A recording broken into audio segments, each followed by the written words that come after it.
Number 5، مخلصین جب اللہ تعالیٰ کی راہ میں خرچ کرتے ہیں تو اپنے مال کو صحیح مصارف میں یعنی صحیح جگہ خرچ کرتے ہیں اور نیکی کے راستے میں لگاتے ہیں اور خوب چھان بین کر کے اپنا مال خرچ کرتے ہیں اور اس بات سے ڈرتے ہیں کہ ان کا مال کہیں اللہ کی نافرمانی اور کسی گناہ کے کام میں نہ لگ جائے، اور یہی وہ لوگ ہیں جو اللہ تعالیٰ کی خوشنودی اور اسلام پر ثابت قدمی کی نیت سے اللہ تعالیٰ کی راہ میں اپنا مال خرچ کرتے ہیں۔ صدقہ دینے کے بعد اس پر احسان جتا کر اس کا اجر ضائع کرنے کی مثال کیسی ہے؟ سورہ بقرہ آیت نمبر 266 میں فرمایا، کیا تم میں سے کوئی شخص یہ پسند کرتا ہے کہ اس کا کھجوروں اور انگوروں کا ایک باغ ہو اور اس کے نیچے نہریں بہہ رہی ہوں، اس کے لیے اس باغ میں ہر قسم کے پھل ہوں؟ ایسے وقت اس کو بڑھاپا آ جائے اور اس کے چھوٹے چھوٹے بچے ہوں تو اچانک اس باغ میں گرم ہوا کا ایک بگولا آئے جس میں آگ ہو اور وہ باغ سارا کا سارا جل جائے۔ اس آیت میں صدقہ و خیرات کر کے اس پر احسان جتانے یا تانا دے کر اس کے اجر سے محرومی کی مثال ہے کہ جس شخص کا بہت پھل والا باغ ہو، اس کو ایک مثال دے کر سمجھایا گیا کہ ایک شخص کا پھلدار باغ ہو، وہ جب بوڑھا اور کمانے سے عاجز ہو، کمانے کے قابل نہ ہو اور اس پر اپنے چھوٹے چھوٹے بچوں کی پرورش کا بھی بوجھ ہو، تو اس وقت اس کو اس باغ کی بہت سخت ضرورت ہوگی، کیونکہ وہ کمانے سے عاجز ہے اور چھوٹے چھوٹے بچوں کی کفالت اور ان کی پرورش کا ذمہ دار ہے۔ ایسے میں اگر وہ باغ کسی آگ والے بگولے سے، یعنی اگر اس باغ کو آگ لگ جائے اور اس کا باغ جل جائے تو اس کے نقصان اور محرومی کا کیا عالم ہوگا، اس پر کیا گزرے گی۔ اسی طرح انسان اللہ کی راہ میں مال خرچ کرے اور فقراء اور مساکین کو صدقہ اور خیرات دے، اور اس کو یہ امید ہو کہ آخرت میں جب وہ نیک عمل کرنے سے بالکل عاجز ہوگا، کیونکہ آخرت دار الجزا ہے، بدلہ پانے کی جگہ ہے، عمل کرنے کی نہیں، وہاں وہ کوئی عمل نہیں کر سکے گا اور اس کو نیکیوں پر اجر و ثواب کی آخرت میں سخت ضرورت ہوگی، اور کہیں اور کسی ذریعے سے کسی نیکی کے ملنے کا امکان نہیں ہوگا، اور اس کی واحد امید، اس کی ایک ہی امید ہوگی، وہ صدقہ اور خیرات جو اس نے دنیا میں کیے تھے۔ پھر اس کو اچانک معلوم ہو کہ اس نے جو ان صدقات پر جو دنیا میں اس نے صدقات کیے تھے، خیرات کیے تھے، زکوٰۃ دیے تھے، ان پر احسان جتایا تھا اور فقراء کو طعنے دے کر ان کی دل آزاری کی تھی، ان کو تکلیف پہنچائی تھی، جس کی وجہ سے وہ تمام صدقات، زکوٰۃ، خیرات ضائع ہو چکے ہیں، تو اس شخص کی محرومی اور مایوسی کا کیا عالم ہوگا، اسی سے اندازہ لگایا جا سکتا ہے کہ ایک مثال دے کر قرآن مجید نے سمجھایا ہے کہ ایک شخص جو ضرورت مند ہے، بوڑھا ہو چکا ہے، اب کمانے کے لائق نہیں ہے، لیکن اس پر چھوٹے چھوٹے بچوں کی ذمہ داری ہے پرورش کی، اگر ایسے وقت اس کا پھلدار باغ آگ کی نظر ہو جائے، جل جائے، تو وہ کس قدر افسوس کرے گا۔ اس سے کہیں بڑھ کر افسوس وہ شخص کرے گا جو خیرات کرے، صدقات کرے، اور اس کو ان صدقات اور خیرات کی وجہ سے جہنم کی آگ سے بچنے کی امید ہو، لیکن قیامت کے دن جب اس کو یہ معلوم ہو کہ صدقہ، احسان جتانے اور فقیر کی دل آزاری کرنے سے اس کے صدقات جو اس نے دنیا میں کیے تھے وہ سب ضائع ہو چکے ہیں، تو پھر اس شخص سے بڑھ کر محرومی کسی اور کی نہیں ہو سکتی۔ حدیث نمبر 1415، حدثنا عبید اللہ بن سعید قال حدثنا ابو النعمان الحکم هو ابن عبد الله البصری قال حدثنا شعبۃ عن سلیمان عن ابی وائل عن ابی مسعود رضی اللہ تعالی عنہ قال لما نزلت آیت الصدقۃ كنا نحمل فجاء رجل فتصدق بشیء کثیر فقالوا مرائی وجاء رجل فتصدق بصاع فقالوا ان اللہ لغنی عن صاع هذا فنزلت الذين يلمزون المتطوعين من المؤمنين في الصدقات والذين لا يجدون الا جهدهم، سورہ توبہ آیت نمبر 79۔ وہ امام بخاری رحمۃ اللہ علیہ روایت کرتے ہیں، ہمیں عبید اللہ بن سعید نے بیان کیا، انہوں نے کہا ہمیں ابو النعمان حکم نے بیان کیا، اور وہ ابن عبداللہ بصری ہیں، انہوں نے کہا ہمیں شعبہ نے بیان کیا، سلیمان سے، انہوں نے ابو وائل سے، انہوں نے حضرت ابو مسعود رضی اللہ عنہ سے آپ بیان کرتے ہیں کہ جب صدقے کی آیت نازل ہوئی، جس آیت میں صدقہ کرنے کا حکم دیا گیا، وہ آیت نازل ہوئی تو ہم بوجھ اٹھا کر اجرت حاصل کرتے، یعنی خلی کا فریضہ انجام دیتے، سامان اٹھا کر پیسے حاصل کرتے۔ پس ایک شخص آیا اور اس نے بہت زیادہ صدقہ کیا، یعنی صاحب استطاعت تھا، اللہ کی راہ میں اس نے خرچ کیا، تو منافقوں نے کہا یہ ریاکار ہے، دکھاوے کے لیے، نام نمود کے لیے ڈھیر سارا پیسہ اللہ کی راہ میں دے رہا ہے۔ پھر ایک شخص آیا جس نے 1 صاع یعنی 4 کلو گرام صدقہ کیا، 4 کلو کچھ بہرحال اناج لا کر صدقے کے طور پر پیش کیا، تو انہوں نے کہا اللہ اس سع سے، اس کے صدقے سے بے نیاز ہے، یعنی یہ کیا معمولی صدقہ دے رہا ہے۔ تو اس وقت یہ آیت نازل ہوئی، جو لوگ ان مسلمانوں کو طعنہ دیتے ہیں، جو دل کھول کر صدقہ دیتے ہیں، یعنی جو اپنی استطاعت کے مطابق صدقہ دیتے ہیں۔ اس میں دو قسم بتائی گئی، المتطوعین من المؤمنین فی الصدقات، جو دل کھول کر فراخ دلی سے جو صدقہ دیتے ہیں، اور ان لوگوں کو یہ لوگ طعنہ دیتے ہیں منافقین، جن کو سوائے اپنی محنت مزدوری کے کچھ میسر ہی نہیں ہے، یعنی جو تنگ دست ہے، غریب آدمی ہے، وہ بھی صحابہ میں محنت مزدوری کر کے ان سے جتنا ہو سکتا تھا وہ صدقہ دیتے تھے، اور جو صاحب مال و دولت تھے فراخ دلی سے وہ خرچ کیا کرتے تھے، تو منافقین دونوں کو بھی طعنہ دیا کرتے تھے۔ تو اللہ تعالیٰ نے منافقین کی مذمت فرمائی، الذین یلمزون المتطوعین من المؤمنین فی الصدقات والذین لا یجدون الا جہدہم فیسخرون منہم، یہ منافقین ان کا مذاق اڑاتے ہیں، اللہ ان منافقوں کو ان کے مذاق کا جواب دے گا، ان کا بدلہ دے گا۔ اس حدیث شریف کے راوی ہیں، نمبر 1 عبید اللہ بن سعید بن یحییٰ بن برد ابو قدامہ یشکری، ان کا انتقال سن 241 ہجری میں ہوا۔ نمبر 2 ابو النعمان الحکم بن عبداللہ الانصاری۔ نمبر 3 شعبہ بن حجاج۔ نمبر 4 سلیمان بن مہران الاعمش سے جو شہرت رکھتے ہیں، مشہور تابعی ہیں۔ نمبر 5 ابو وائل شقیق بن سلمہ۔ نمبر 6 حضرت ابو مسعود انصاری رضی اللہ عنہ، ان کا نام عقبۃ الانصاری ہے، یہ بدری صحابی ہیں۔ منافقین کے مذاق اڑانے کا بیان، علامہ عینی اس آیت کی تفسیر میں لکھتے ہیں، حضرت ابن عباس رضی اللہ عنہما نے اس آیت کی تفسیر میں بیان کیا کہ حضرت عبد الرحمن بن عوف یہ عشرہ مبشرہ میں سے ہیں اور مالدار صحابہ میں آپ کا شمار ہوتا ہے۔ یہ حضور پاک علیہ الصلاۃ والسلام کے ہم زلف ہیں رشتے کے اعتبار سے۔ آپ نے 40 اوقیہ سونا لے کر رسول اللہ صلی اللہ علیہ وسلم کی خدمت میں حاضر ہوئے، اور ایک انصاری مرد، ایک انصاری صحابی 1 صاع غلہ لے کر آئے۔ تو بعض منافقین نے کہا عبد الرحمن بن عوف تو صرف ریاکاری اور دکھاوے کے لیے سونا لے کر آئے ہیں، نعوذ باللہ من ذالک، اور اس انصاری سے کہا اللہ اور اس کے رسول اس 1 صاع سے بے نیاز ہے، یعنی تم معمولی صدقہ کر رہے ہو، اس کی کوئی حیثیت نہیں ہے۔ حدیث نمبر 1416 حدثنا سعید بن یحییٰ قال حدثنا ابی قال حدثنا الاعمش عن شقیق عن ابی مسعود الانصاری رضی اللہ تعالی عنہ قال کان رسول اللہ صلی اللہ علیہ وسلم اذا امرنا بالصدقۃ انطلق احدنا الى السوق فتحامل فيصيب المد وان لبعضهم اليوم ل100,000۔ امام بخاری رحمۃ اللہ علیہ روایت کرتے ہیں، ہمیں سعید بن یحییٰ نے حدیث بیان کی، انہوں نے کہا ہمیں میرے والد نے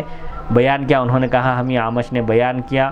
شقیق سے، انہوں نے حضرت ابو مسعود انصاری رضی اللہ عنہ سے کہ جب رسول اللہ صلی اللہ علیہ وسلم صدقہ دینے کا حکم دیتے تو ہم میں سے ایک شخص بازار کی طرف چلا جاتا اور محنت مزدوری کرتا تو اسے 1 کلو گرام غلہ ملتا، اور آج ان میں سے ایک کے پاس 1 لاکھ درہم ہے۔ وہ تنگ دستی کا، غربت کا زمانہ تھا، جب بڑی مشکل سے محنت مزدوری کر کے کچھ حاصل ہوتا تو اس کو بھی اللہ کی خوشنودی کے لیے رسول اللہ صلی اللہ علیہ وسلم کے حکم کی تعمیل میں صدقہ کیا کرتے تھے۔ لیکن آج فراخی مال اور مال و دولت کی کثرت اور اس کی بہتات کا یہ عالم ہے۔ یہ صحابی فرماتے ہیں کہ اس زمانے میں 1 کلو گرام بھی ہم خیرات کرنے کے مومنٹ میں نہیں تھے، لیکن آج اللہ کا فضل یہ ہے کہ ایک کے پاس 1 لاکھ درہم موجود ہیں۔ اس حدیث کی تشریح صحیح بخاری حدیث نمبر 1415 میں گزر چکی۔ حدیث نمبر 1417 حدثنا سلیمان بن حرب قال حدثنا شعبۃ عن ابی اسحاق قال سمعت عبد الله بن معقل قال سمعت عدی بن حاتم رضی اللہ تعالی عنہ قال سمعت رسول اللہ صلی اللہ علیہ وسلم یقول اتقوا النار ولو بشق تمرۃ۔ امام بخاری رحمۃ اللہ علیہ روایت کرتے ہیں، ہمیں سلیمان بن حرب نے بیان کیا، انہوں نے کہا ہمیں شعبہ نے بیان کیا ابو اسحاق سے، انہوں نے کہا میں نے عبداللہ بن معقل سے سنا، انہوں نے کہا میں نے حضرت عدی بن حاتم رضی اللہ عنہ سے سنا، انہوں نے بیان کیا کہ میں نے رسول اللہ صلی اللہ علیہ وسلم کو یہ ارشاد فرماتے ہوئے سنا کہ دوزخ کی آگ سے بچو، خواہ کھجور کے ایک ٹکڑے کے صدقے کے ذریعے ہی کیوں نہ ہو۔ اس حدیث کی تشریح صحیح بخاری حدیث نمبر 1413 میں گزر چکی۔ حدیث نمبر 1418 حدثنا بشر بن محمد قال اخبرنا عبد الله قال اخبرنا معمر عن الزهري قال حدثني عبد الله بن ابي بكر بن حزم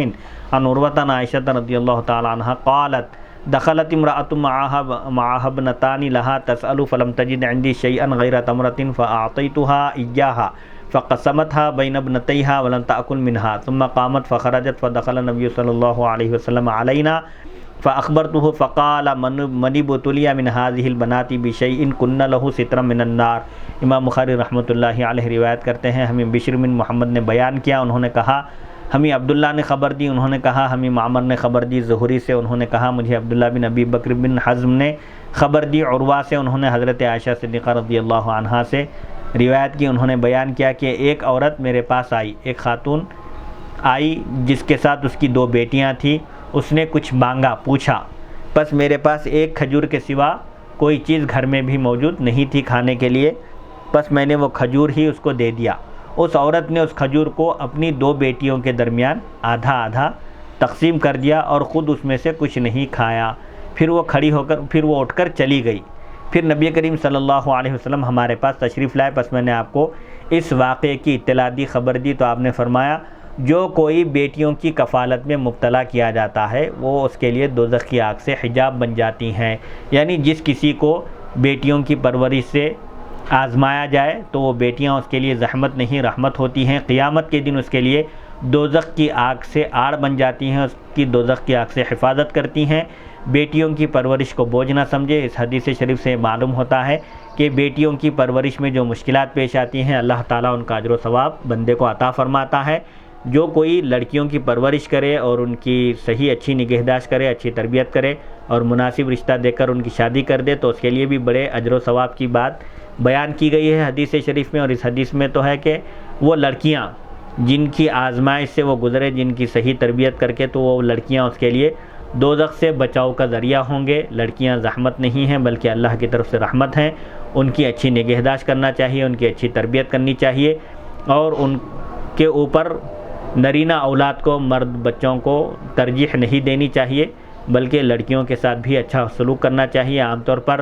جاہلانہ روش اس زمانے میں لوگ اختیار کر چکے ہیں، لڑکیوں کی پیدائش کو نحوست سمجھتے ہیں، ان سے چڑھتے ہیں اور لڑکوں کو یہ سمجھتے ہیں کہ وہ کما کر لا کر دیں گے، لڑکیاں بوجھ ہے، لڑکیوں کی شادی کرنی پڑے گی، ان کو جہیز دینا ہوگا اور ان پر ڈھیر سارے روپے ہم کو خرچ کرنے ہوں گے۔ یہ جاہلانہ سوچ ہے۔ روزی دینے والا اور بندوبست کرنے والا، انتظام کرنے والا اللہ ہے۔ اللہ کی ذات سے امید رکھنی چاہیے۔ اللہ تعالیٰ نے ہی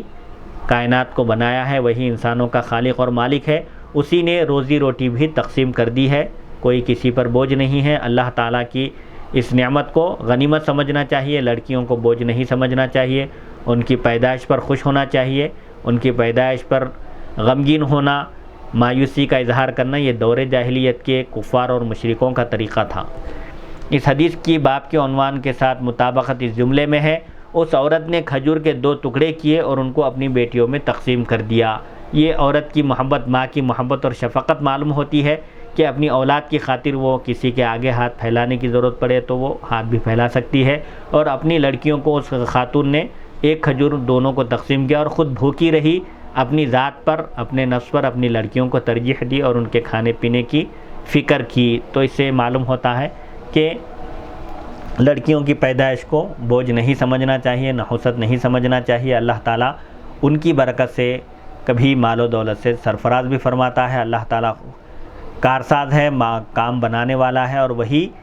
بندوں کو روزی رزق عطا فرمانے والا ہے۔ نحن نرزقکم و ایاہم، قرآن پاک میں اللہ تعالیٰ ارشاد فرماتا ہے فقر و فاقے کے خوف سے اپنی اولاد کو قتل نہ کرو، جیسا کہ دور جاہلیت میں لڑکی کو زندہ دفن کر دیا جاتا تھا، عار محسوس کرتے تھے لڑکی کی پیدائش میں اور لڑکی کو بوجھ سمجھ کر دفن کر دیا جاتا تھا، تو اللہ تعالیٰ نے فرمایا کہ ان کو بھی اور تم کو بھی روزی ہم ہی دیتے ہیں، تم صرف ظاہری ذریعہ ہو، بیچ میں سبب ہو، ورنہ حقیقت میں روزی پہنچانے والا اللہ ہے۔ اس حدیث کے رجال کا اس سے پہلے تعارف ہو چکا ہے۔ باب نمبر 11، باب ای الصدقۃ افضل وصدقۃ الشحیح الصحیح، کون سا صدقہ افضل ہے اور مال کے خواہش مند اور تندرست آدمی کا صدقہ کرنا کیسا ہے؟ جس کے دل میں مال کی خواہش ہو اور وہ بخیل بھی ہو، تندرست بھی ہو، تو پھر وہ صدقہ کرنا اس کا کیا حکم رکھتا ہے؟ لقولہ تعالی، لقولہ وانفقوا مما رزقناکم من قبل ان یأتی احدکم الموت، سورہ منافقون آیت نمبر 10، کیونکہ اللہ تعالیٰ کا ارشاد گرامی ہے ان چیزوں میں سے خرچ کرو جو کچھ ہم نے تم کو عطا کیا ہے اس سے پہلے کہ تم میں سے کسی کے پاس موت آ جائے، یعنی موت آنے سے پہلے، اس دنیا کو الوداع کہنے سے پہلے، دنیا سے رخصت ہونے سے پہلے اللہ تعالیٰ نے جو کچھ تم کو مال و دولت سے نوازا ہے اس میں سے اللہ کی راہ میں خرچ کرو، زکوٰۃ دو، خوش دلی سے صدقہ اور خیرات کرو۔ اس آیت میں اسے ڈرایا گیا ہے کہ انسان صدقہ و خیرات کرنے میں اتنی تاخیر کرے کہ اس کو موت آ جائے، اور اس باب کا عنوان ہے جو انسان تندرست ہو، بیماری میں جس میں اب بچنے کی امید نہیں ہے، اس وقت صدقہ کر رہے ہیں موت کو سامنے دیکھ کر، یہ ٹھیک نہیں ہے۔ جو انسان تندرست ہو اور اس کے دل میں مال کی خواہش ہو، مال کا خواہش مند ہو، اس کو اپنے نفس سے جہاد کر کے اس خوف سے صدقہ و خیرات کرے کہ کہیں اس کو اچانک موت نہ آ جائے۔ یعنی تندرستی کی حالت میں آدمی یہ سوچتا ہے کہ ابھی تو میں تندرست ہوں، چلتا پھرتا ہوں، آگے دیکھیں گے، اس طرح نہیں سوچنا چاہیے، کیونکہ موت کا کوئی بھروسہ نہیں ہے۔ نفس سے جہاد کر کے، نفس کی مخالفت کر کے اللہ کی راہ میں خیر خیرات کرے، صدقہ کرے کہ کہیں اس کو اچانک موت نہ آ جائے، تو پھر ایسے شخص کا صدقہ و خیرات کرنا افضل ہے۔ جو تندرست ہو، جس کے دل میں مال کی خواہش ہو، اس کے باوجود وہ نفس کی مخالفت کر کے صدقہ کرتا ہے، تو یہ سب سے افضل صدقہ قرار دیا گیا، اور یہ اس آیت اور باب کے عنوان میں مناسبت ہے۔ وقولہ یا ایھا الذین آمنوا انفقوا مما رزقناکم من قبل ان یأتی یوم لا بیع فیہ، سورہ بقرہ آیت نمبر 254۔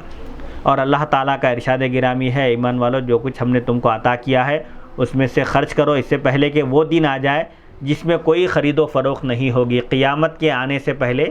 مال و دولت خرچ کرو، اللہ کی خوشنودی حاصل کرو، اور اپنی نجات کے سامان اور اسباب فراہم کر لو۔ اس آیت میں اللہ تعالیٰ نے یہ حکم دیا ہے کہ مسلمان اللہ کی عطا میں، اللہ کے دیے ہوئے مال میں سے اس کی راہ میں خرچ کرے۔ یہ جو خرچ کر رہے ہیں یہ بھی ہماری ذاتی محنت کا کوئی پیسہ نہیں ہے، بلکہ یہ اللہ کی عطا ہے۔ وَمِمَّا رَزَقْنَاهُمْ يُنْفِقُونَ، اللہ تعالیٰ فرماتا ہے جو کچھ ہم نے ان کو عطا کیا ہے اس میں سے یہ کچھ خرچ کرتے ہیں۔ اللہ نے بہت سارا عطا کیا ہے مال۔ زکوٰۃ کا بھی جو حکم رکھا گیا ہے، زکوٰۃ بھی صرف 2.5% ہے۔ 100 روپے میں اللہ تعالیٰ نے صرف 2.5 روپے واجب کیے ہیں۔ یہ اللہ تعالیٰ کا بڑا فضل ہے اس امت پر کہ زکوٰۃ میں بھی اللہ تعالیٰ نے اس امت کے ساتھ بڑی نرمی فرمائی ہے۔ وہ مال دینے کے لیے بھی لوگ پیچھے ہٹتے ہیں، 100 روپے میں 2.5 روپے بھی، تو اللہ تعالیٰ فرماتا ہے کہ مسلمان اللہ کے دیے ہوئے مال میں سے اس کی راہ میں خرچ کرے تاکہ وہ اپنے رب کے پاس اپنے اجر کا ذخیرہ پائیں، اس سے پہلے کہ وہ دن آ جائے کہ جس دن میں کسی چیز کا کوئی بدلہ نہیں لیا جائے گا، نہ کسی کی دوستی کام آئے گی، نہ کسی کا ریکمنڈ، نہ کسی کی سفارش کام آئے گی۔ یعنی کافروں سے عذاب کے بدلے نہ کوئی فدیہ لیا جائے گا، اور نہ کسی سے دوستی اور شفاعت ان کے کام آئے گی، اور کافر ہی ظالم ہیں، یعنی یہ لوگ ظلم کرنے والے ہیں۔ اس آیت کی مزید تفسیر علامہ غلام رسول سعیدی صاحب فرماتے ہیں، ہماری تفسیر تبیان القرآن سورہ بقرہ آیت نمبر 254 میں ملاحظہ فرمائیں۔ حدیث نمبر 1419، حدثنا موسیٰ بن اسماعیل قال حدثنا عبد الواحد قال حدثنا عمارة بن القعقاع قال حدثنا ابو زرعة قال حدثنا ابو هريرة رضی اللہ تعالی عنہ قال جاء رجل الى النبي صلی اللہ علیہ وسلم فقال یا رسول اللہ ای الصدقۃ اعظم اجرا قال ان تصدق وانت صحیح شحیح تخشى الفقر وتأمل الغنى ولا تمهل حتى اذا بلغت الحلقوم قلت لفلان كذا ولفلان كذا وقد كان لفلان۔ امام بخاری رحمۃ اللہ علیہ روایت کرتے ہیں، ہمیں موسیٰ بن اسماعیل نے بیان کیا، انہوں نے کہا، ہمیں عبد الواحد نے بیان کیا، انہوں نے کہا، ہمیں عمارہ بن قعقاع نے بیان کیا، انہوں نے کہا، ہمیں ابو زرعہ نے بیان کیا، انہوں نے کہا، ہمیں حضرت ابو ہریرہ رضی اللہ عنہ نے بیان کیا، انہوں نے بیان کیا کہ نبی کریم صلی اللہ علیہ وسلم کے پاس ایک شخص حاضر ہوا اور اس نے پوچھا، یا رسول اللہ صلی اللہ علیہ وسلم کون سے صدقے کا اجر سب سے زیادہ ہے؟ آپ نے فرمایا کہ تم اس حال میں صدقہ کرو کہ تم تندرست ہو اور مال کے خواہش مند ہو۔ بیماری میں تو کوئی بھی اپنے حالات دیکھ کر صدقہ کرتا ہے، موت کو قریب دیکھ کر انسان نیکیاں کرنے کی کوشش کرتا ہے، لیکن اس سے بہتر یہ ہے کہ جب تندرست ہو اور جینے کی مزید امید ہو، دل میں مال کی خواہش ہو، ایسے وقت صدقہ کرنا یہ اجر کے اعتبار سے بہت بڑا صدقہ ہے، اس کا بڑا اجر ہے۔ تمہیں تنگ دستی کا خطرہ ہو، کون سا صدقہ اجر کے اعتبار سے بڑا ہے؟ کہ تم تندرست ہو اور مال کے خواہش مند ہو، تمہارے دل میں مال کی خواہش ہو اور تمہیں تنگ دستی کا خطرہ ہو، خیرات کرنے کی صورت میں، اللہ کی راہ میں دینے کی صورت میں، مال خرچ کرنے کی صورت میں تمہیں فقر کا ڈر ہو اور تم خوشحالی کی امید رکھتے ہو، ایسے وقت صدقہ کرنا یہ سب سے بڑا اجر و ثواب والا کام ہے۔ اور صدقہ کرنے میں اتنی ڈھیل نہ دو، اتنی تاخیر نہ کرو کہ روح تمہارے حلقوم حلق تک پہنچ جائے، یعنی اتنی دیر نہ کرو کہ موت آ جائے، نزاع کے عالم میں پہنچ جاؤ، جان کنی کا وقت قریب آ جائے، حلق تک روح پہنچ جائے، تو پھر تم اس وقت کہہ رہے ہو کہ فلاں کے لیے اتنا ہے اور فلاں کے لیے اتنا ہے، اب تو فلاں کے لیے ہی ہو جائے گا۔ یعنی جب انسان پر سکرات کا عالم طاری ہو، موت قریب آ جائے، ایسے وقت صدقہ کرنے سے یا وصیت کرنے سے کوئی فائدہ نہیں ہوگا، کیونکہ انسان کے مرتے ہی اس کے اختیارات ختم ہو جاتے ہیں، وہ مال ورثہ کا ہو جاتا ہے، اب وہ اس مال میں کوئی تصرف نہیں کر سکتا۔ وصیت کر سکتا ہے مرنے سے پہلے، لیکن کسی وارث کو محروم نہیں کر سکتا۔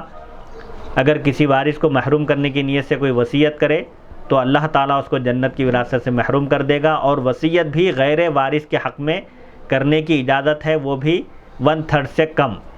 تو بہرحال حضور پاک علیہ الصلوۃ والسلام فرماتے ہیں کہ صدقہ کرنے میں اتنی تاخیر، اتنی دیر نہ کرو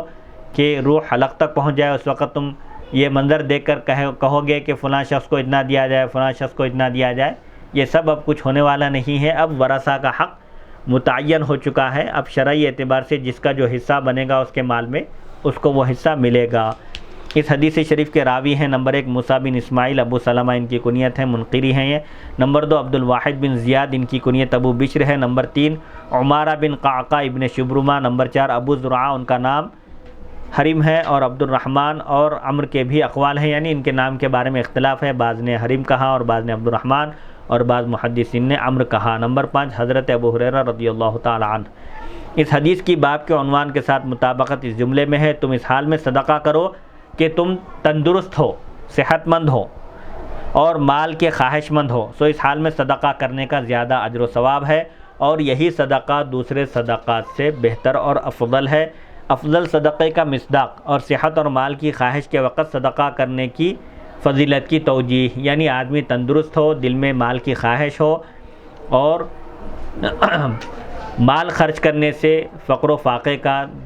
فقیر ہو جانے کا ڈر ہو، ایسے وقت مال صدقہ کرنے کی فضیلت کیوں ہے، اس کی وجہ بیان کرتے ہوئے کہتے ہیں کہ اس حدیث میں بیان کیا گیا کہ ایک شخص آیا، یہ کون تھے سائل پوچھنے والے؟ یہ شخص حضرت سعد بن عبادہ رضی اللہ عنہ تھے، کیونکہ امام احمد نے روایت کی ہے کہ انہوں نے سوال کیا تھا کہ کون سا صدقہ افضل ہے، زیادہ فضیلت والا ہے، تو آپ نے فرمایا پانی پلانا، تو انہوں نے کہا یہ مدینے میں آل سعد کی سبیل ہے، یعنی جب انہوں نے حضور صلی اللہ علیہ وسلم سے پوچھا کہ سب سے افضل، زیادہ فضیلت والا صدقہ، نیکی کا کام کون سا ہے، تو آپ نے فرمایا پانی پلانا، پیاسے کے لیے پانی فراہم کرنا، تو آپ نے فوراً حضور پاک علیہ الصلوۃ والسلام کے اس ارشاد پر عمل کرتے ہوئے کہا کہ یہ مدینے میں آل سعد کی سبیل ہے، یعنی سعد بن عبادہ کی طرف سے یہ پانی پلانے کا اہتمام کیا جا رہا ہے، کوئی بھی شخص یہاں سے پانی پی سکتا ہے۔ آپ نے فرمایا اس حال میں صدقہ کرو کہ تم تندرست ہو اور مال کے خواہش مند ہو، کیونکہ ان دونوں حالتوں میں صدقہ کرنا نفس پر دشوار گزرتا ہے، کہ آدمی تندرست ہو تو اس کو پیسے کی ضرورت ہوتی ہے، جینے کی امید رہتی ہے تو پیسوں کی بھی ضرورت ہوتی ہے، اسی طرح دل میں خواہش ہوتی ہے تو نفس کی مخالفت کرنا یہ ایک مشکل کام ہے، اسی لیے اس حالت میں صدقہ کرنا سب سے افضل ہے، نفس کی مخالفت کر کے صدقہ کرنا سب سے افضل قرار دیا گیا۔ اس حدیث کا خلاصہ یہ ہے کہ اس وقت صدقہ کرنا سب سے افضل ہے جب تم زندہ ہو اور تندرست ہو اور تمہیں مال کی ضرورت ہو، نہ اس وقت جب تم بیمار ہو۔ بیماری میں تو آدمی کو کوئی امید نہیں ہوتی، اب جب دنیا سے رخصت ہونا ہے تو مال کی ضرورت ہی کیا ہے، تو بہرحال اس وقت مال کی ضرورت نہیں ہوتی جب تم بیمار ہو اور موت کی دہلیز پر ہو، کیونکہ اس وقت تو مال تمہاری ملکیت سے نکل جائے گا اور دوسروں کے متعلق ہو جائے گا، یعنی ورثہ کا اس میں حق متعین ہو جائے گا۔ اور حضرت ابو سعید رضی اللہ عنہ سے مروی ہے کہ انسان اپنی زندگی میں 1 درہم خیرات کرے تو وہ موت کے وقت 100 درہم خیرات کرنے سے افضل ہے، یعنی حین حیات تندرست رہتے ہوئے اگر کوئی 1 درہم خیرات کرے تو اس کا بڑا اجر و ثواب ہے، بڑا مرتبہ ہے۔ موت کے وقت مرض الوفات میں جب بالکل جینے کی کوئی امید نہیں ہے، ایسے وقت 100 درہم خیرات کرنے سے بھی کہیں زیادہ افضل یہ ہے کہ آدمی کو جب جینے کی امید ہو، مال و دولت کی خود ضرورت ہو اس کو، ایسے وقت وہ خیرات کرے۔ اسی لیے صدقے کی فضیلت کی یہ شرط ہے کہ انسان صحت مند ہو، فٹ ہو، تندرست ہو اور اسے اس مال کی ضرورت ہو، اس وقت اسے اس مال کو خرچ کرنے سے تکلیف ہوگی، بے چینی ہوگی، کیونکہ اس کو لمبی زندگی کی امید ہوگی اور وہ فقر سے ڈرتا ہوگا۔ یہ حدیث شرح صحیح مسلم جلد 2 صفحہ 955 پر مذکور ہے، وہاں اس کی شرح نہیں کی گئی۔ بابن، امام بخاری نے اس باب کا کوئی عنوان قائم نہیں کیا، اور ہر ایسا باب ابواب سابقہ، یعنی اس سے پہلے جو ابواب گزرے ہیں ان کے ساتھ مناسب ہوتا ہے، یعنی اس سے پہلے جو باب گزرا ہے اسی سے اس کی کوئی مناسبت پائی جاتی ہے۔ حدیث نمبر 1420 حدثنا موسى بن اسماعیل قال حدثنا ابو عوانة عن فراس عن الشعبي عن مسروق عن عائشة رضي الله تعالى عنها ان بعض ازواج النبي صلى الله عليه وسلم قلنا للنبي صلى الله عليه وسلم اينا اسرع بك لحوقا قال اطولكن يدا فاخذوا قصبة يزرعونها فكان سودة اطولهن يدا فعلمنا بعد انما كانت طول يدها الصدقة وكانت اسرعنا لحوقا به وكانت تحب الصدقة۔ امام بخاری رحمۃ اللہ علیہ روایت کرتے ہیں ہمیں موسیٰ بن اسماعیل نے بیان کیا، انہوں نے کہا ہمیں ابو عوانہ نے بیان کیا فراس سے، انہوں نے شعبی سے، انہوں نے مسروق سے، انہوں نے حضرت عائشہ صدیقہ رضی اللہ عنہا سے کہ نبی کریم صلی اللہ علیہ وسلم کی کسی زوجہ نے نبی کریم صلی اللہ علیہ وسلم سے پوچھا ہم میں سے کون سب سے پہلے آپ سے ملاقات کرے گی، یعنی آپ کے وصال کے بعد، آپ کے دنیا سے رخصت ہونے کے بعد سب سے پہلے کس کا انتقال ہوگا، ازواج مطہرات میں کون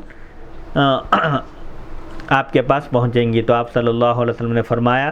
جس کا ہاتھ سب سے زیادہ لمبا ہوگا۔ پھر ازواج مطہرات نے اپنے ہاتھوں کی پیمائش کرنے لگی، یعنی ازواج مطہرات رضی اللہ عنہن نے اس کا یہ مفہوم سمجھا کہ جن کا ہاتھ لمبا ہے وہ حضور پاک علیہ الصلوۃ والسلام کے وصال کے بعد دنیا سے پہلے رخصت ہوں گی، تو وہ اپنے ہاتھ ناپنے لگیں، ہاتھوں کی پیمائش کرنے لگیں، تو حضرت سودا رضی اللہ عنہا کے ہاتھ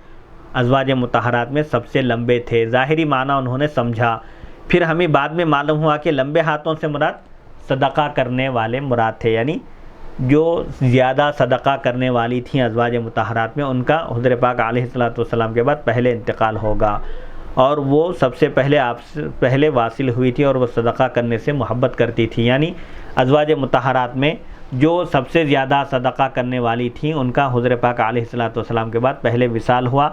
امام بخاری کا اپنی روایت میں حضرت زینب کی جگہ حضرت سودا کا ذکر کرنا، علامہ ابن بطال مالکی لکھتے ہیں اس حدیث میں امام بخاری سے حضرت زینب کا ذکر ساقط ہو گیا۔ حضور پاک علیہ الصلوۃ والسلام کی ازواج مطہرات میں حضرت زینب رضی اللہ عنہا سب سے زیادہ صدقہ کرنے والی تھی، اسی لیے حضور پاک علیہ الصلوۃ والسلام کے وصال کے بعد سب سے پہلے انہی کا انتقال ہوا۔ یہاں حضرت امام بخاری نے حضرت زینب کا ذکر چھوڑ دیا، انہوں نے سودا سمجھا۔ حضرت صحیح مسلم کی عبارت اس طرح ہے، حضرت عائشہ صدیقہ رضی اللہ عنہا نے فرمایا پس حضرت زینب کے ہاتھ سب سے لمبے تھے۔ یہاں امام بخاری نے سودا کا ذکر کیا، سودا نہیں بلکہ حضرت زینب رضی اللہ عنہا کے ہاتھ سب سے لمبے تھے اور وہ صدقہ کرنا پسند کرتی تھی، یعنی حضرت زینب رضی اللہ عنہا سب سے زیادہ صدقات اور خیرات میں بڑھ چڑھ کر حصہ لینے والی تھیں۔ میں کہتا ہوں کہ علامہ نووی، حافظ ابن حجر عسقلانی اور علامہ عینی نے بھی اس کی صراحت کی ہے کہ علامہ نووی کی عبارت اس طرح ہے، امام بخاری نے کتاب الزکاہ میں ایسی عبارت لکھی ہے جس سے یہ وہم ہوتا ہے، یہ گمان ہوتا ہے کہ سب سے پہلے آپ سے ملنے والی حضرت سودا تھیں رضی اللہ عنہا، اور یہ وہم بالاجماع باطل ہے، یعنی حضور پاک علیہ الصلوۃ والسلام کے بعد آپ کے وصال کے بعد ازواج مطہرات میں سب سے پہلے حضرت زینب رضی اللہ عنہا کا وصال ہوا، اور امام بخاری کی اس روایت سے معلوم ہوتا ہے کہ حضرت سودا کا وصال ہوا، لیکن یہ درست نہیں ہے۔ حافظ ابن حجر عسقلانی نے لکھا ہے حضرت زینب بنت جحش، زینب نام کے بھی دو زوجات تھیں آپ کے، ایک زینب بنت خزیمہ، ایک زینب بنت جحش رضی اللہ عنہا سب سے پہلے آپ کے ساتھ جا ملی تھیں، یعنی آپ کے وصال کے بعد سب سے پہلے حضرت زینب بنت جحش رضی اللہ عنہا کا امہات المؤمنین میں انتقال ہوا۔ امام بخاری کی روایت اس کے خلاف ہے۔ اہل علم کے درمیان یہ بات مشہور ہے کہ ازواج مطہرات میں سب سے پہلے حضرت زینب بنت جحش کی وفات ہوئی۔ علامہ ابن الجوزی نے کہا کہ اس حدیث میں بعض راویوں سے غلطی ہوئی، اور امام بخاری پر تعجب ہے کہ وہ اس غلطی پر کیسے آگاہ نہیں ہوئے، اور نہ شارحین متوجہ ہوئے، اور نہ علامہ خطابی متوجہ ہوئے، کیونکہ انہوں نے لکھا ہے کہ نبی کریم صلی اللہ علیہ وسلم نے خبر دی ہے کہ سب سے پہلے مجھ سے سودا ملیں گی۔ اس میں علوم نبوت ہیں، یعنی اسے معلوم ہوتا ہے کہ انبیاء کرام علیہم السلام کو اللہ تعالیٰ غیب کی خبر دیتا ہے، اور یہ محدثین کا وہم ہے کیونکہ سب سے پہلے حضرت زینب فوت ہوئیں اور حضرت سودا زندہ رہیں، یہاں تک کہ وہ حضرت امیر معاویہ رضی اللہ عنہ کی خلافت کے زمانے میں سن 45 ہجری میں حضرت سودا رضی اللہ عنہ کا انتقال ہوا۔ حافظ عینی نے بھی اسی طرح لکھا ہے۔ اس حدیث میں نبی کریم صلی اللہ علیہ وسلم کا واضح معجزہ ہے، اور حضرت ام المؤمنین زینب بنت جحش رضی اللہ عنہ کی فضیلت کا بیان ہے کہ حضور پاک علیہ الصلوۃ والسلام نے ازواج مطہرات میں سب سے پہلے انتقال کرنے والی صاحبہ کا آپ نے نام بتایا، زوجہ کا، صراحتاً نہیں لیکن آپ نے اشارتاً اور کنایتاً فرمایا کہ جو سب سے زیادہ صدقہ اور خیرات کرنے والی ہیں، صدقات اور خیرات میں بڑھ چڑھ کر حصہ لینے والی ہیں، وہ حضور پاک علیہ الصلوۃ والسلام سے سب سے پہلے جا ملیں گی، یعنی حضور کے وصال کے بعد ان کا سب سے پہلے انتقال ہوگا۔ اس باب کی حدیث شرح صحیح مسلم جلد 6 صفحہ 1019 پر مذکور ہے۔ اس کی شرح کے عنوانات حسب ذیل ہیں۔ نمبر 1 حضرت زینب بنت جحش رضی اللہ عنہا کی خصوصیات۔ نمبر 2 حضرت زینب بنت جحش کی سوانح، یعنی آپ کی عمریں، آپ کے احوال، حیات اور آپ کے احوال۔ نمبر 3 کفو کا لغوی معنی، یعنی ہمسری کے لغوی معنی کیا ہیں لغت میں۔ نمبر 4 کفو کا اصطلاحی معنی۔ نمبر 5 کفو کی تحقیق، جو نکاح میں کفاءت کا جو اعتبار ہے کہ لڑکا اور لڑکی میں کفاءت ہونا چاہیے، وہ کس اعتبار سے ہے، اس کی تحقیق کیا ہے۔ نمبر 6 غیر کفو میں نکاح کی بحث، اگر کوئی لڑکی اپنے خاندان سے کم لیول والے میں اگر نکاح کرے تو کیا حکم ہے۔ نمبر 6 قرآن مجید سے غیر کفو میں نکاح کے جواز کا بیان، یعنی غیر کفو سے مراد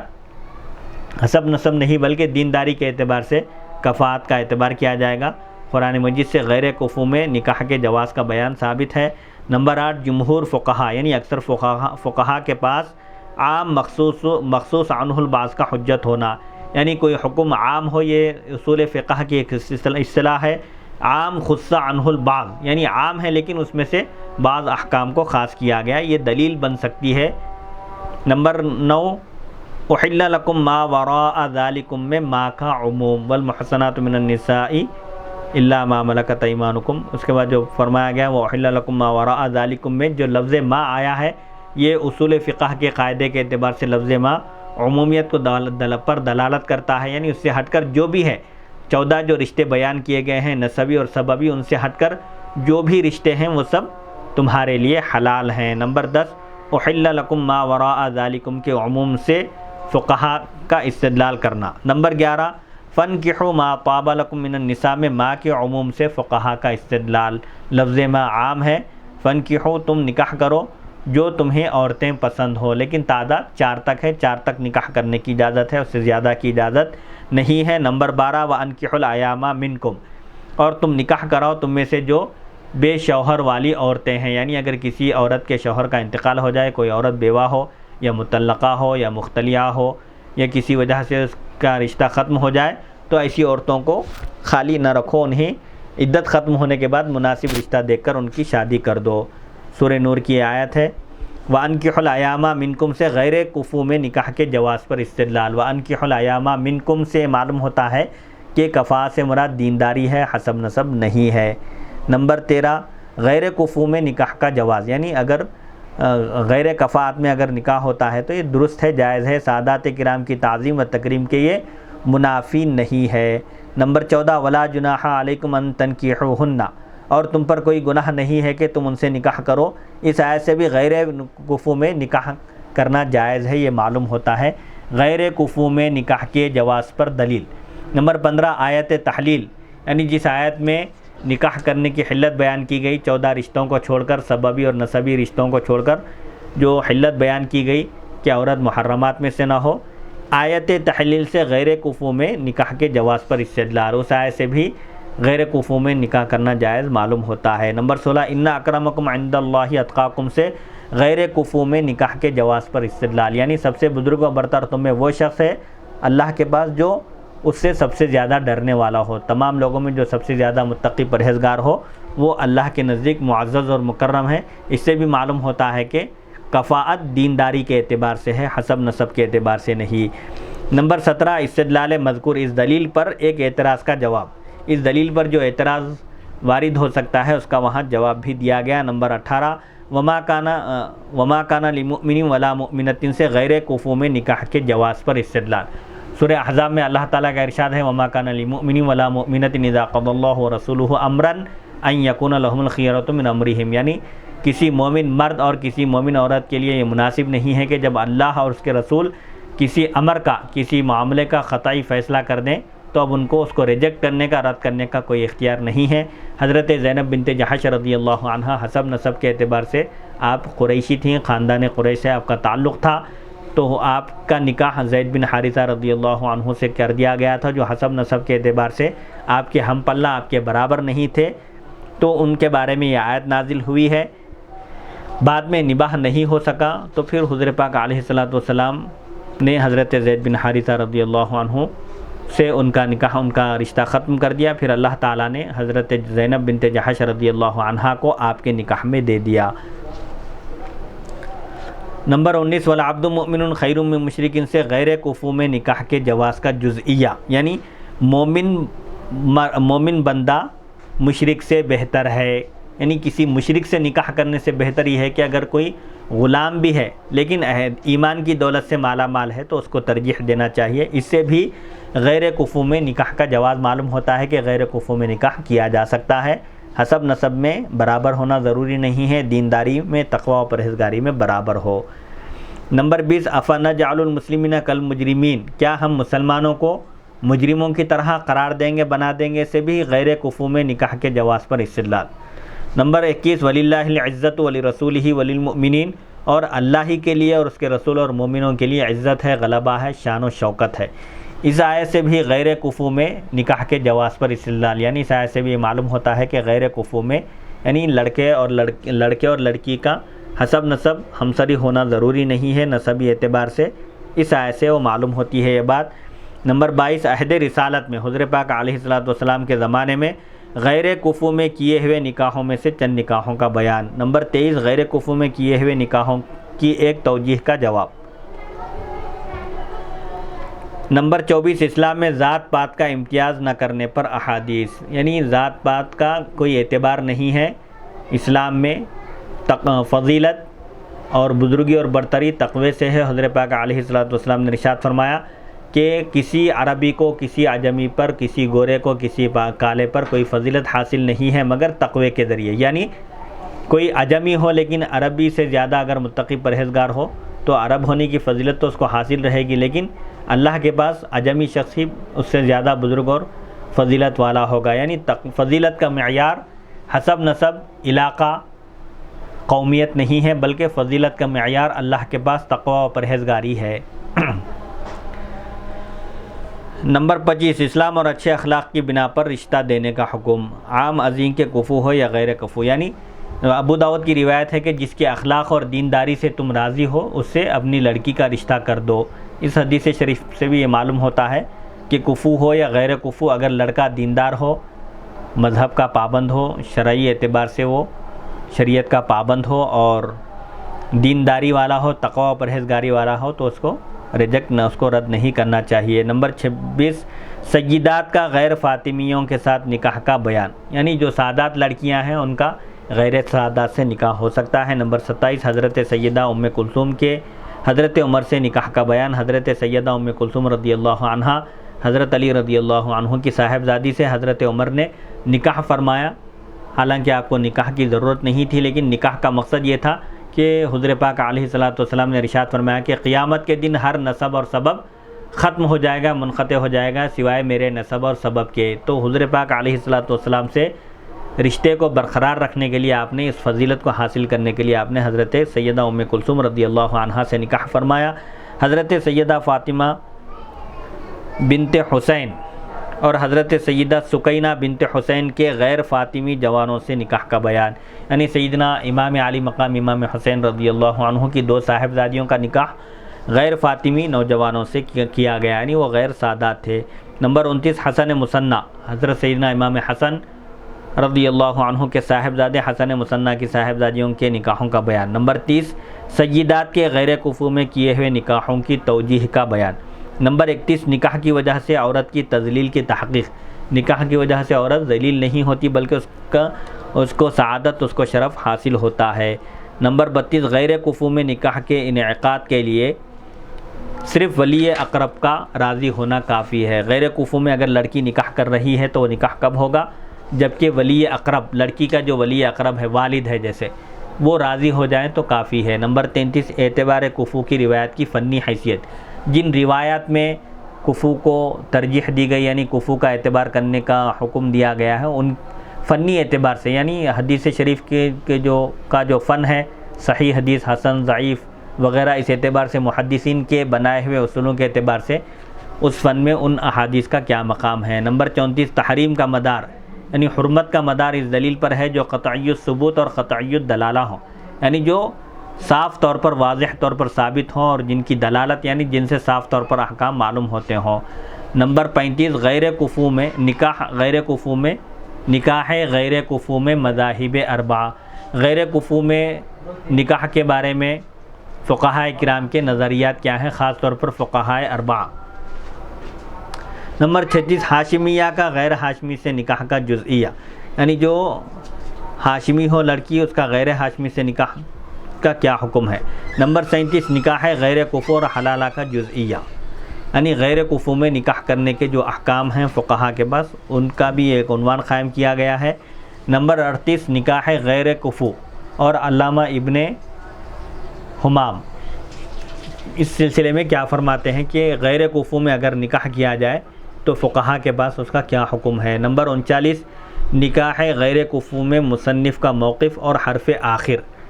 غیر کفو برابری والی نہ ہو لڑکی اور لڑکا، ان دونوں میں اگر کفاءت نہ ہو، ہمسری نہ ہو، تو اس سلسلے میں مصنف کا کیا موقف ہے اور فیصلہ کیا ہے اس سلسلے میں، وہاں ایک یہ بھی عنوان قائم کیا گیا۔ نکاح غیر کفو کی یہ بحث شرح صحیح مسلم جلد 6 صفحہ 1105 تقریباً صفحہ نمبر 1105 سے صفحہ نمبر 1120 تک، یعنی تقریباً 16 صفحات پر یہ بحث پھیلی ہوئی ہے۔ شرح مسلم کے 14 سے زیادہ ایڈیشن اب شائع ہو چکے ہیں اور مخالفین اس میں مذکور دلائل کے جواب دینے سے الحمدللہ آج تک عاجز رہے ہیں۔ شارح بخاری فرماتے ہیں کہ آپ نے شرح صحیح مسلم میں یہ جو کفاءت کا مسئلہ ہے نکاح میں لڑکے اور لڑکی کی برابری کا، ہمسری کا، اس مسئلے پر آپ نے بہت تفصیل کے ساتھ آپ نے لکھا ہے اور اب تک 14 سے زائد اس کے ایڈیشن چھپ چکے ہیں، پبلشڈ ہو چکے ہیں، اور جو لوگ کفاءت کو اہم اور معتبر مانتے ہیں وہ لوگ آج تک ان جوابات، ان چیزوں کا جواب نہیں دے سکے ہیں۔ حضرت یہ اللہ تعالیٰ کی حمد و ثنا بیان کرتے ہیں، کہتے ہیں کہ آج تک بھی وہ لوگ غیر کفو میں نکاح کے جواز پر ہم نے جو بحث کی ہے اور جو دلائل دیے ہیں ان کا جواب آج تک ان سے بن نہیں پڑا۔ باب نمبر 12 باب صدقۃ العلانیتی،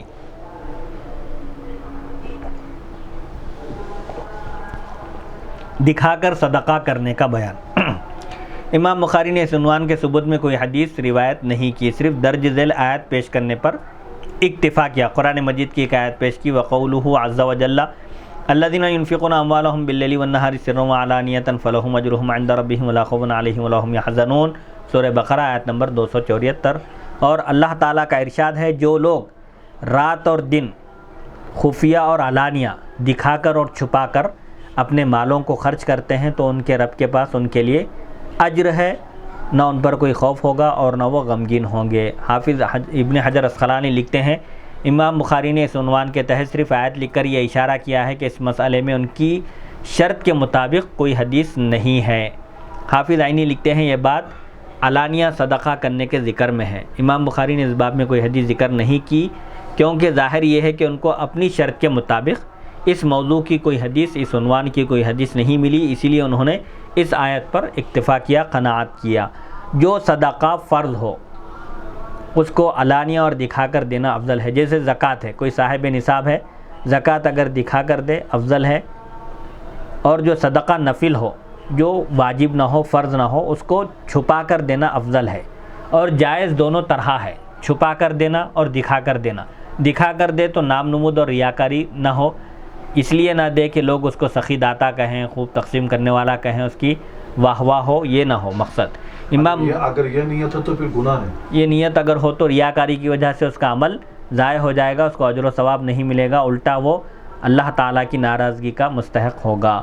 امام بخاری نے دکھا کر صدقہ دینے کے متعلق احادیث روایت نہیں کی کیونکہ وہ ان کی شرط کے مطابق نہیں تھی۔ قرآن پاک میں سورہ بقرہ میں اللہ تعالیٰ نے ارشاد فرمایا، اعوذ باللہ من الشیطان الرجیم، ان تبدوا الصدقات فنعما ہی، اگر تم صدقات کو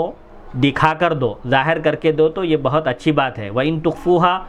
اور اگر تم اس کو چھپا کر دو، اور اگر تم مخفی رکھو صدقات کو، چھپاؤ، وَتُؤْتُوهَا الْفُقَرَاءَ فَهُوَ خَيْرٌ لَكُمْ، چھپا کر دو تو یہ بھی بہتر ہے، دکھا کر دینا بھی بہتر ہے, چھپا کر دینا بھی بہتر ہے, لیکن تہمت سے بچنے کے لیے مالدار کے لیے یہ بہتر ہے کہ وہ زکوٰۃ کو ظاہر کر کے دے, لوگوں کو پتہ چلے کہ یہ شخص اپنے مال کی زکوٰۃ ادا کر رہا ہے. اگر چھپا کر دیکھا تو لوگ اس کے تعلق سے بدگمان ہوں گے کہ مالدار ہے لیکن پھر بھی زکوٰۃ نہیں دیتا. اسی لیے فقہا نے کہا کہ جو صدقہ فرض ہو, جو اس پر واجب ہو, جیسے زکوٰۃ ہے,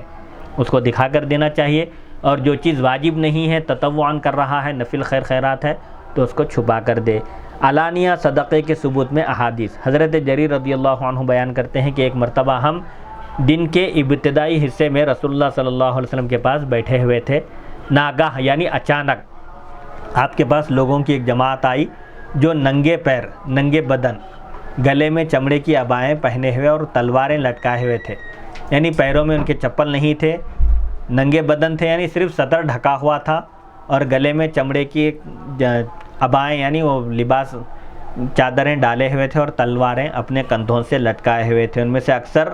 بلکہ سب قبیلہ مضر سے تعلق رکھتے تھے. قبیلہ مضر کے لوگ تھے. ان کے فقر و فاقے کو دیکھ کر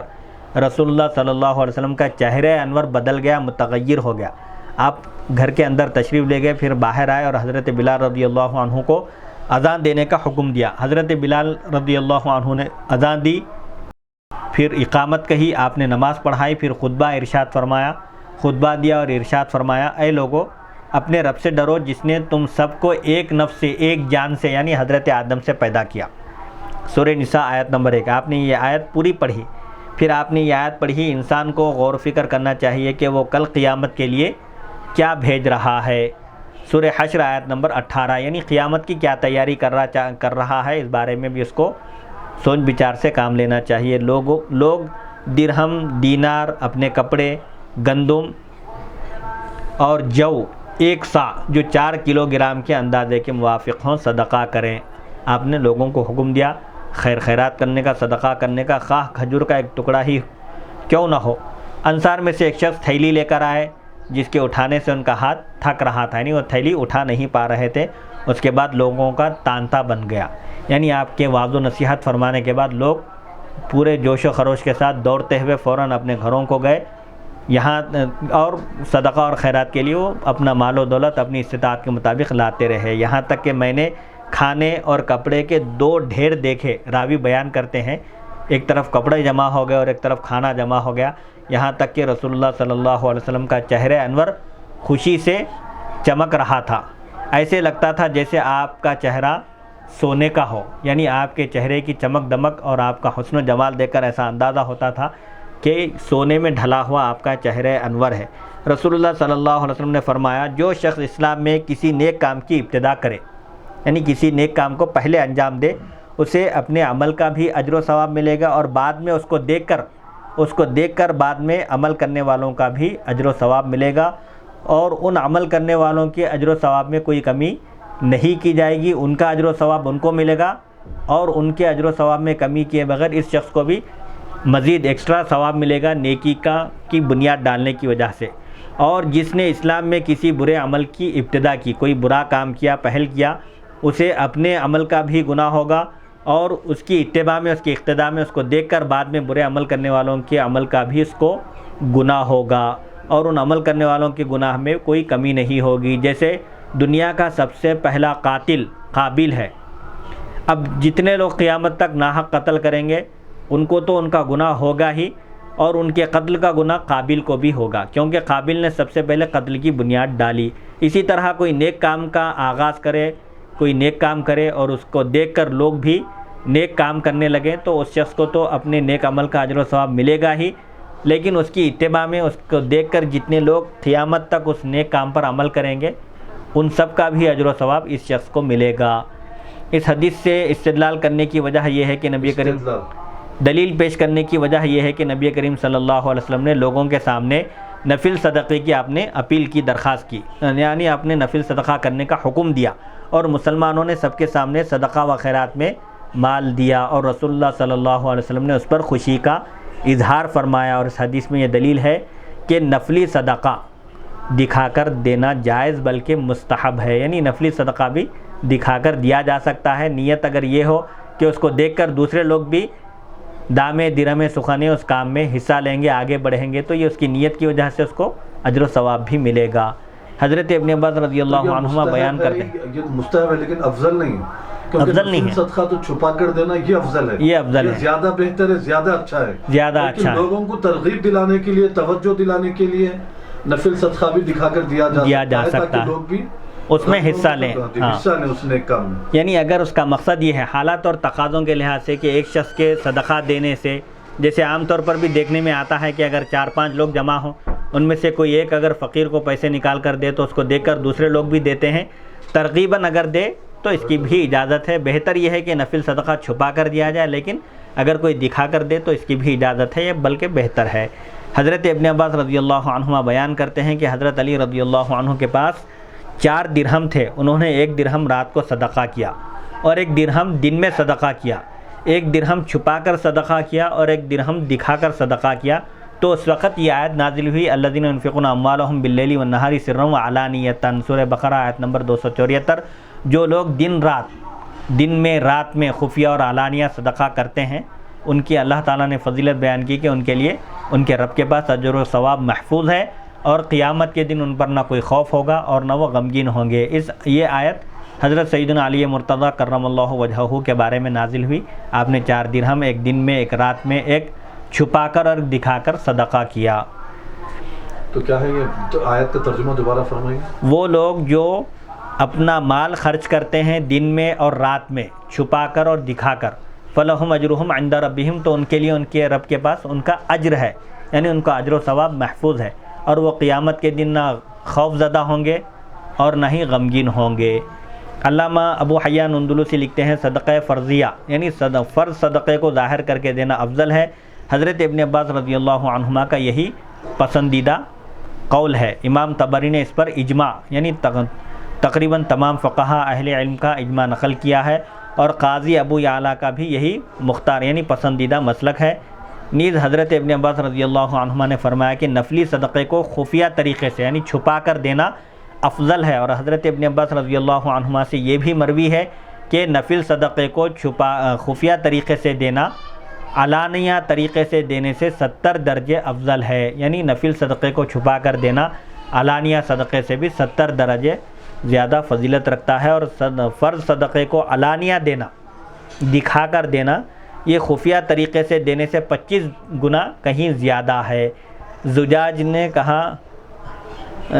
نے کہا کہ رسول اللہ صلی اللہ علیہ وسلم کے زمانے میں زکوٰۃ کو خفیہ طور پر دینا بھی بہتر تھا، لیکن اب لوگ بدگمانی کرتے ہیں،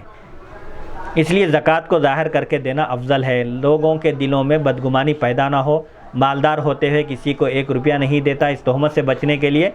فقہا نے فرمایا کہ مالدار کو فرض زکوٰۃ دکھا کر دینا بہتر ہے۔ علامہ ابن عربی نے کہا کہ خفیہ اور علانیہ صدقہ کرنے کی ایک دوسرے پر فضیلت کے متعلق کوئی حدیث نہیں ہے۔ یعنی اس سے یہ بات بھی معلوم ہو رہی ہے کہ تہمت سے کتنا بچنا چاہیے۔ ہاں،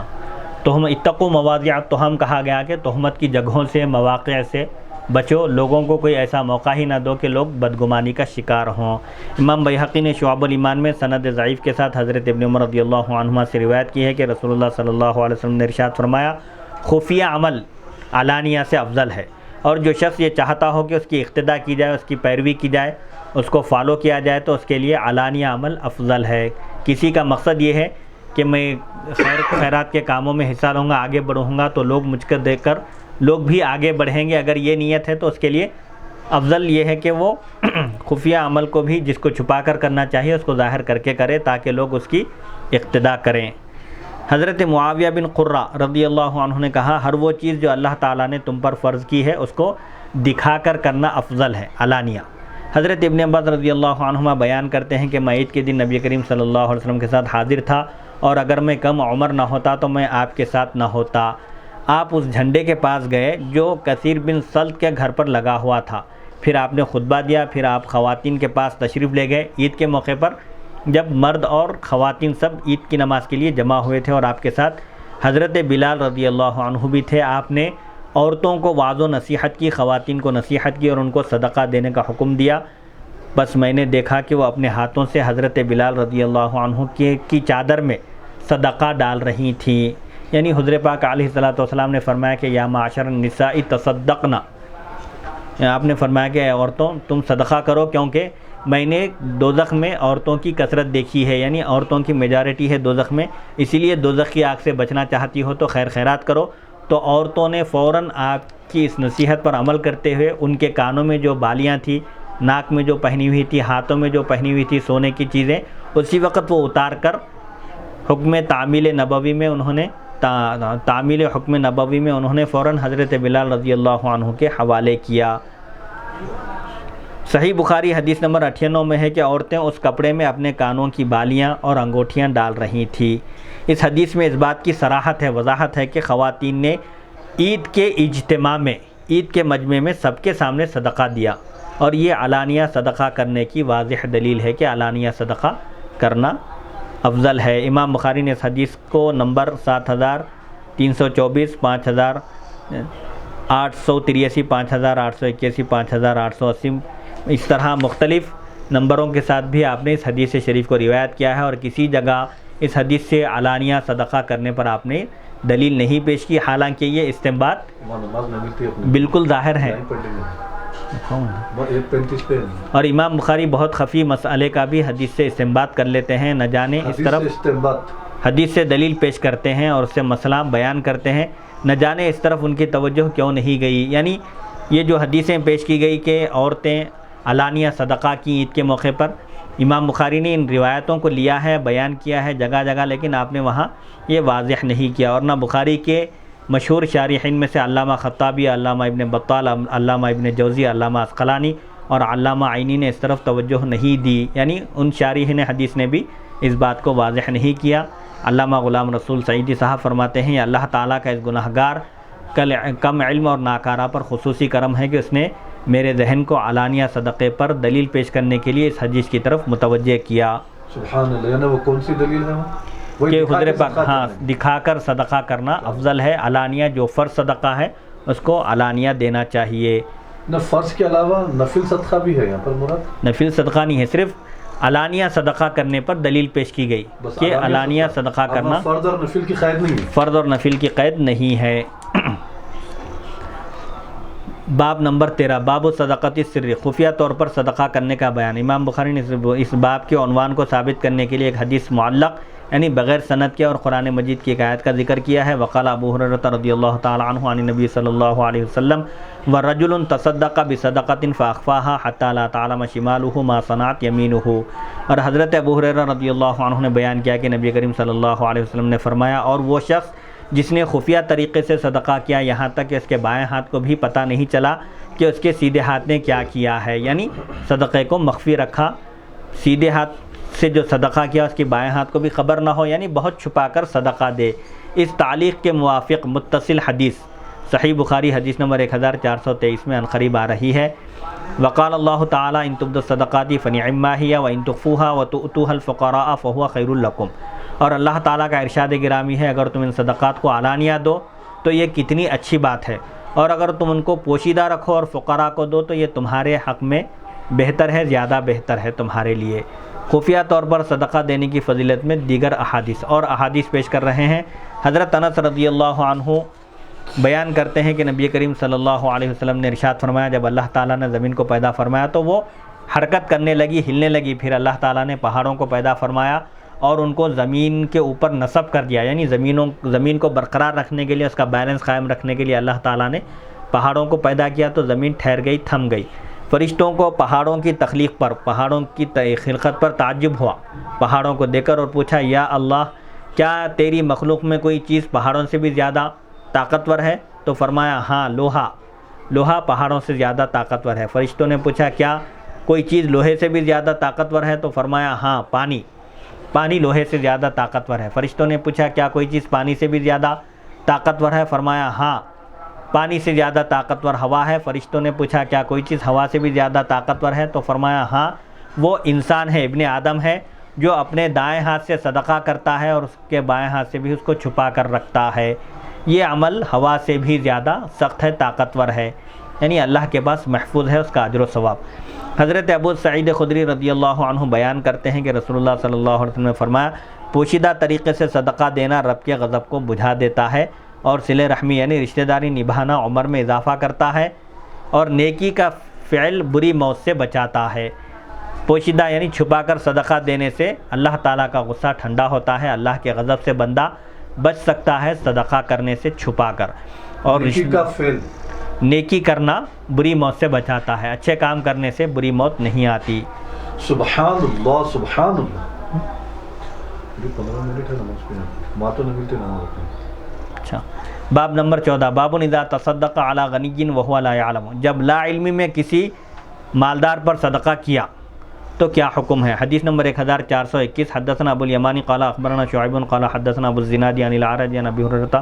رضی اللہ تعالی عنہ ان رسول اللہ صلی اللہ علیہ وسلم قال رجل لأتصدقن بصدقة فخرج بصدقته فوضعها في يد سارق فأصبحوا يتحدثون تصدق على سارق فقال اللهم لك الحمد لأتصدقن بصدقة فخرج بصدقته فوضعها في يدي زانية فأصبحوا يتحدثون تصدق الليلة على زانية فقال اللهم لك الحمد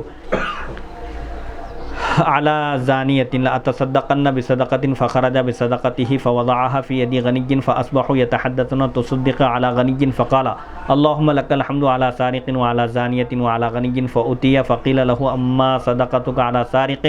فلعله أن يستعف عن سرقته وأما الزانية فلعلها أن تستعف عن زناها وأما الغني فلعله يعتبر فينفق مما أعطاه الله۔ امام بخاری رحمۃ اللہ علیہ روایت کرتے ہیں ہمیں ابو الیمان نے بیان کیا، انہوں نے کہا ہمیں شعیب نے خبر دی، انہوں نے کہا ہمیں ابو الزناد نے خبر دی اعرج سے، انہوں نے حضرت ابو ہریرہ رضی اللہ عنہ سے انہوں نے بیان کیا کہ رسول اللہ صلی اللہ علیہ وسلم نے ارشاد فرمایا ایک آدمی نے کہا میں ضرور صدقہ کروں گا، وہ اپنے صدقے کو لے کر نکلا پھر اس کو ایک چور کے ہاتھ پر رکھ دیا، یعنی اس شخص کو پتہ نہیں تھا، لا علمی میں انہوں نے صدقہ دیا، اتفاق سے وہ شخص چور نکلا۔ صبح کو لوگوں نے کہا کہ ایک چور کو صدقہ دیا گیا، تو اس آدمی نے کہا، صدقہ دینے والے نے کہا کہ اللہ ہی کے لیے تعریف ہے، میں ضرور صدقہ کروں گا۔ پھر وہ اپنے صدقے کو لے کر پھر دوسرے دن نکلے، پھر اس کو ایک زانیہ کے ہاتھوں پر رکھ دیا، یعنی ان کو پتہ نہیں تھا جس خاتون کو انہوں نے وہ صدقہ دیا وہ بدکار عورت تھی۔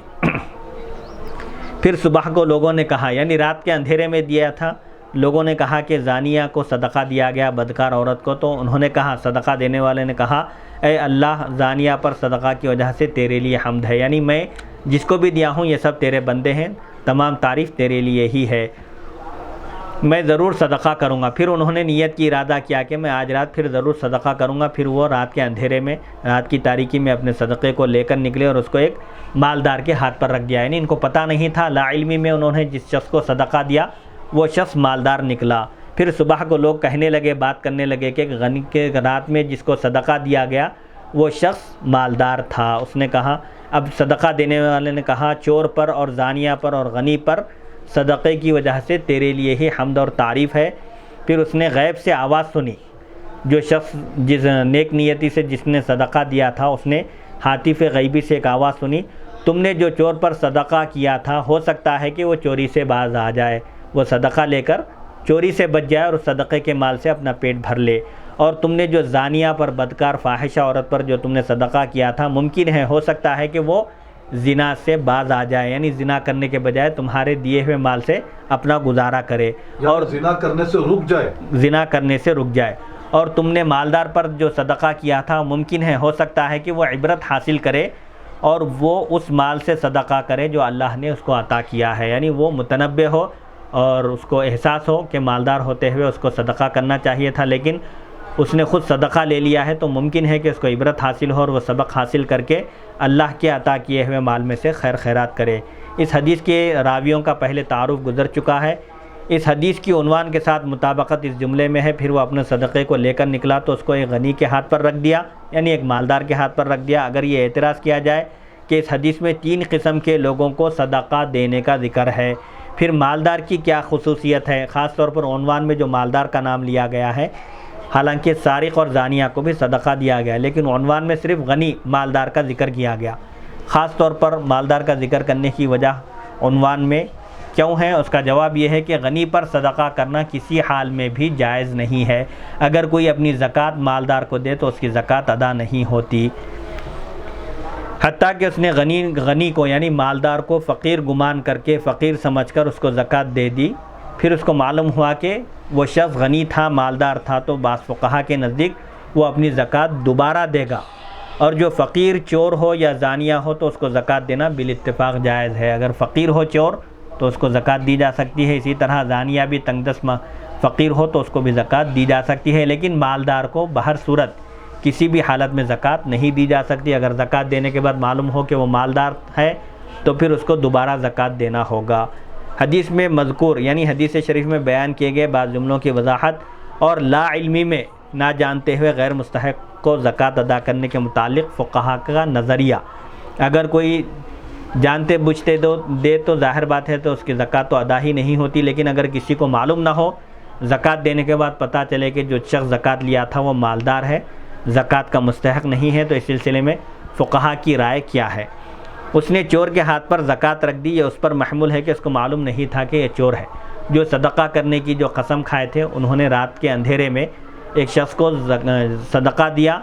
لیکن ان کو معلوم نہیں تھا کہ وہ چور ہے جس کو صدقہ دیا گیا. صبح کو لوگوں نے کہا کہ چور پر صدقہ کیا گیا، یعنی لوگوں کو پتہ چل گیا کہ جس شخص کو رات میں صدقہ ملا، زکوٰۃ ملی یا جو بھی خیر خیرات ملی وہ شخص چور تھا. یعنی ان لوگوں نے کہا جن کے درمیان وہ شخص رہتا تھا، یعنی چور کے اطراف رہنے والے لوگوں نے کہا کہ چور کو صدقہ دیا گیا. اس نے کہا اے اللہ، صدقہ دینے والے نے کہا کہ اے اللہ تیرے لیے ہی حمد ہے. اس نے یہ جملہ یا تو بطور انکار کے کہا یا بطور تعجب کے کہا. اس نے اس وجہ سے اللہ کا شکر ادا کیا کہ لا علمی میں اس نے چور سے بدتر شخص کے ہاتھ پر صدقہ نہیں رکھا، یعنی چور کو صدقہ دیا ہے چوری سے باز رہنے کے لیے. اس نیت سے اس کو تعجب ہوا کہ میں نے کس کے ہاتھ میں لا علمی میں صدقہ رکھ دیا، اور اللہ کی حمد اس لیے کی کہ وہ لا علمی کے عیب سے پاک ہے. اللہ تعالیٰ ہر چیز کا علم رکھتا ہے. ان اللہ بکل شیء علیم، اللہ کو ہر چیز کا علم ہے. اور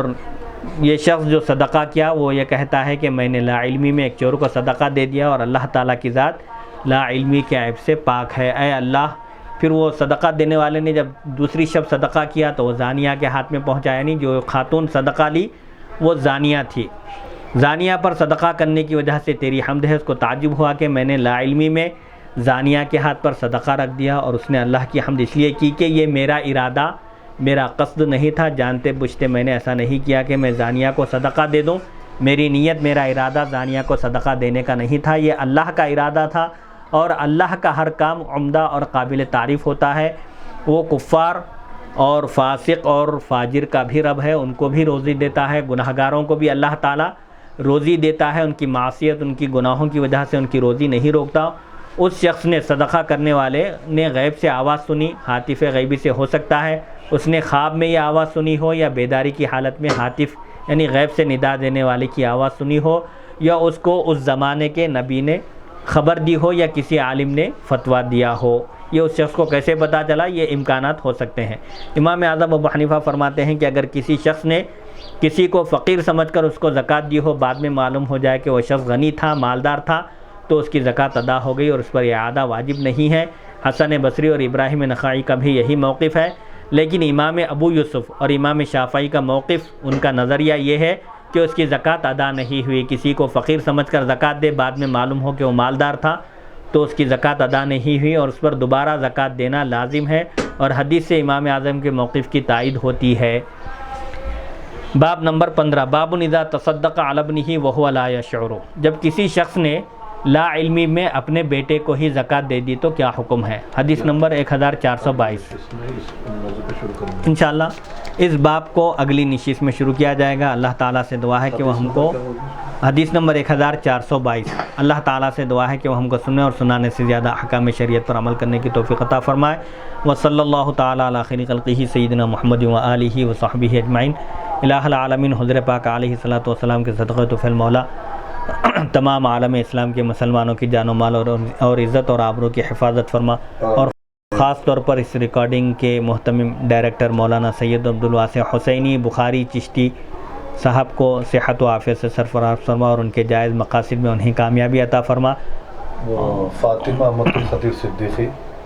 جی اور جو ہے بولیے فاطمہ امت الخیر صدیقی اور سیدہ تنظیم فاطمہ ارم حسینی اور سیدہ تنظیم فاطمہ ارم حسینی صاحبہ، سیدہ ذاکیہ فاطمہ سیدہ ذاکیہ فاطمہ حورہ حسینی اور حورہ حسینی اور میری صاحب، تمام آل اولاد کو اللہ اور صحت ان عاجلہ کی و اور ان کی کاملہ تمام آل اولاد کو اللہ تعالیٰ صحت عاجلہ کاملہ دائمہ مستقیمہ عطا فرمائے، اور ان سب پر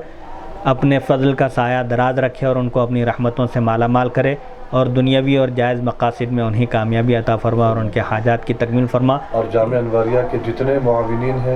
جی، جس اور حیثیت سے وہ اس میں تعاون کر رہے ہیں، اور جامعہ انواریہ کے جتنے معاونین اور خادمین ہیں اور جس انداز سے بھی وہ اس مدرسے کا تعاون کر رہے ہیں، مولا تعالیٰ ان کی خدمات کو قبول فرما اور ان کو صحت و عافیت سے رکھ، اور دین اور دنیا کی ہر بھلائی سے ان کی آل اولاد کو سرفراز فرما اور ان کے کاروبار میں برکت عطا فرما، دین دنیا رات چوگنی ترقی عطا فرما، رزق حلال عطا فرما، اور سب کا خاتمہ ایمان پر فرما۔ وصلی اللہ تعالیٰ علی خیر خلقہ سیدنا محمد و آلہ و صحبہ اجمعین، الحمد للہ رب العالمین۔